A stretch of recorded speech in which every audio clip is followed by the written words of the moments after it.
Hai, saya Mutia Sana. Kali ini saya akan menjelaskan secara mendalam tentang manajemen pembiayaan pendidikan. Pengertian manajemen pembiayaan pendidikan. Nah, manajemen pembiayaan bukan sekedar soal uang, melainkan sistem yang komprehensif.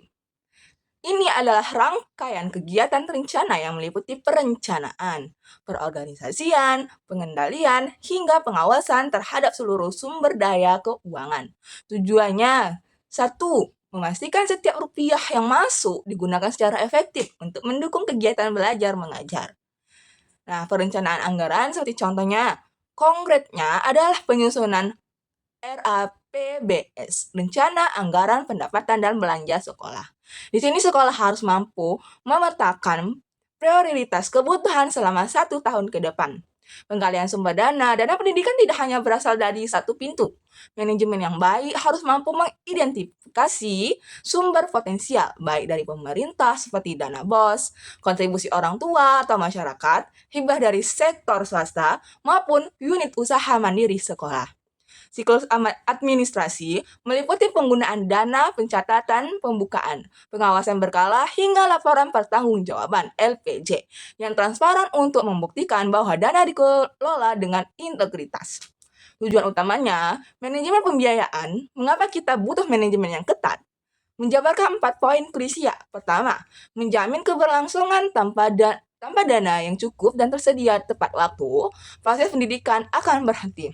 Manajemen memastikan operasional sekolah tetap berjalan stabil di setiap semester. Selanjutnya yang kedua, efisiensi dan efektif untuk mutu. Fokusnya bukan hanya menghabiskan anggaran, tapi bagaimana dana tersebut meningkatkan output pendidikan. Apakah sarana laboratorium membaik?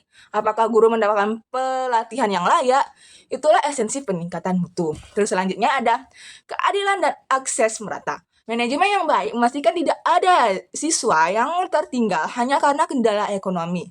Akses pendidikan harus dirasakan secara adil oleh seluruh peserta didik tanpa terkecuali. Terus yang terakhir ada pengelolaan risiko keuangan. Sekolah sering menghadapi biaya tak terduga atau kekurangan dana di tengah jalan.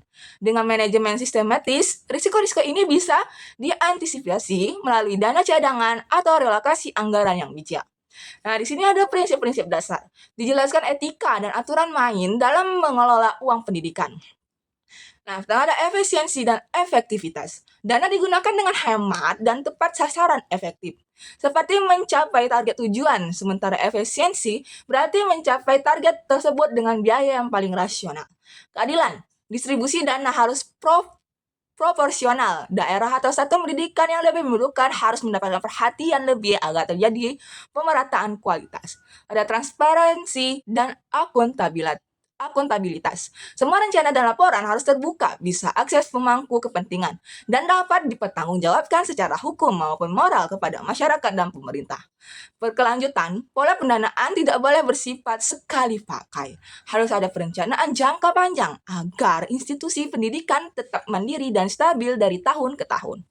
Lalu di sini ada tahapan manajemen. Kita melihat alur kerja atau operasional dari manajemen pembiayaan. Di tahap awal perencanaan, ini proses dimulai dengan merinci kebutuhan biaya perencanaan sembari secara simultan mencari dan memetakan dari mana sumber dana tersebut akan diperoleh.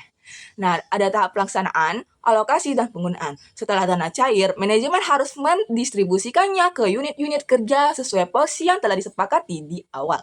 Penggunaan harus disiplin dan tidak boleh melenceng dari rencana awal. Ada tahap pengawasan dan pengendalian.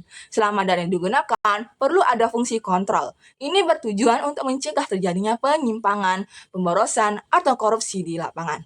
Dan tahap akhir, pertanggungjawaban. Di akhir periode, manajemen wajib melaporkan setiap rupiah yang keluar. Laporan ini menjadi bukti formal bahwa amanah keuangan telah dijalankan dengan benar.